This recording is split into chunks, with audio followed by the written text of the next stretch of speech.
Mathieu, vous voulez revenir ce matin sur le feuilleton budgétaire. Une loi spéciale permet d'assurer la continuité, mais gèle tout nouveau projet. Aujourd'hui, vous voulez dézoomer parce que pour vous, le problème, c'est pas la ligne, c'est l'échelle. Oui, dans le débat budgétaire actuel, il est urgent de changer d'échelle.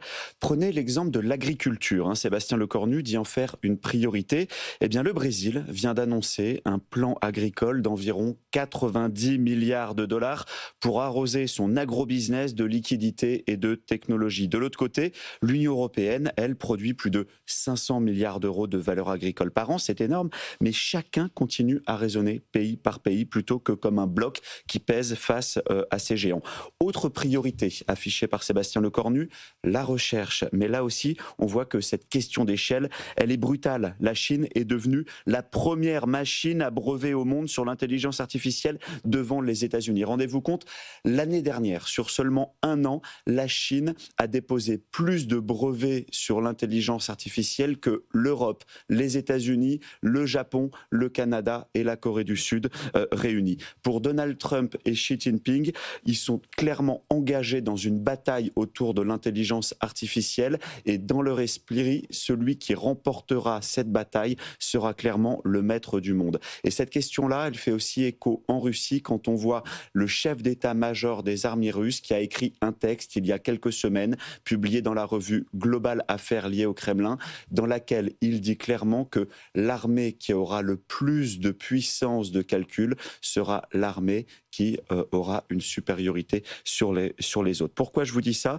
Parce que on se rend compte que l'Europe reste loin derrière, elle reste éclatée en 27 politiques nationales de recherche et développement autour de l'intelligence artificielle, une Europe qui se marche sur les pieds. Résultat, on finance des laboratoires qui sont excellents, mais trop petits, trop isolés, pendant que Pékin et Washington construisent des écosystèmes entiers autour de l'IA, des puces et du calcul intensif. Et nous, en France, eh bien, dans notre débat budgétaire actuel, personne ne semble dézoomer sur cette question cruciale de l'IA et de la R&D. Notre débat porte plus sur faut-il cotiser un trimestre de plus ou de moins. C'est un peu la même histoire que dans l'industrie, Mathieu. Oui, prenez les semi-conducteurs. La Chine ouvre des usines à la chaîne. Les États-Unis subventionnent ces industriels à coût de dizaines de milliards. Et la France, elle cale de nouveau. Et pourtant, rappelez-vous, en 2023, c'était presque l'euphorie. 170 usines ouvertes en France pour 113 fermées. Ça veut dire 57 usines en plus. On commençait même à parler de réindustrialisation.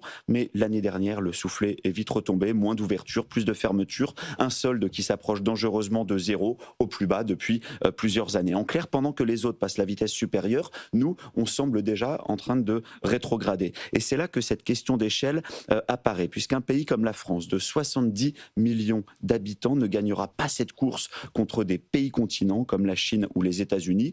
La seule façon de rester dans le match, c'est de jouer et de penser à la taille européenne. Mais là encore, dans notre débat budgétaire, on a le sentiment de rester dans notre bulle franco-française. La seule question qui se pose, c'est quel niveau d'effort on va demander à nos entreprises. Des pays continents, vous avez raison de les appeler comme ça. Sur la défense aussi, il y a urgence à changer d'échelle, Mathieu. Oui, 3 données en vrac à garder en tête. 1.